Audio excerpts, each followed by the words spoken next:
ছোটোবেলা থেকেই শুনেছি কুলেখাড়া শাক খেলে খুব রক্ত হয়।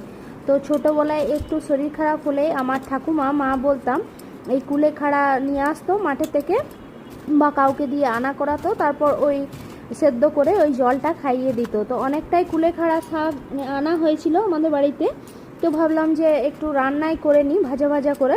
তো এই শাকটা একটু খসখসে হওয়ার জন্য একটু ভাতের ফ্যান দিয়ে রান্না করলেও ভালো হয়, তাছাড়া একটু ডালের জল দিয়ে দিলেও শাকটা একদম নরম হয়ে যায়। তো এখানে আমি একটু সেদ্ধ করে জলটা ফেলে দেবো আর কি, ভালো করে ধুয়ে নিচ্ছি এটা। তারপর এটাকে একটু লঙ্কা ফোড়ন দিয়ে ভালো করে ভেজে নেব, আর আরেকটু সেদ্ধ করতে হবে শাকটা খুব ভালো করে যাতে সেদ্ধ হয়। আর বাইরে কিন্তু প্রচুর বৃষ্টি নামিয়েছে, কার কার বাড়িতে ওখানে বৃষ্টি হচ্ছে জানাবেন। আর বলছে কালকে রাধা অষ্টমী, কালকেও প্রচুর বৃষ্টি হবে। বৃষ্টি শুরু হয়ে গেছে, বৃষ্টি এনজয় করে শাকটা খাবো। ভালো লাগলে একটা লাইক করবেন, সাবস্ক্রাইব করে পাশে থাকবেন।